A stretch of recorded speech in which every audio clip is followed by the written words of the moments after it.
Hello everyone, in this video I will guide you how you can revert the split. So split is that like TDS charges or any another charges, how you if you have splitted it by any mistake and you want to later on change it, how you can split it on the invoice. So first of all you need to go to payments module, click on browse modules, and then you need to click on payments module.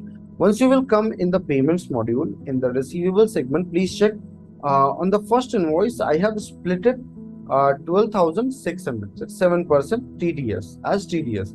Now I want to revert it. How I can do so? Just select this particular invoice. Right hand side, you need to click on other action, and here is an option of revert split.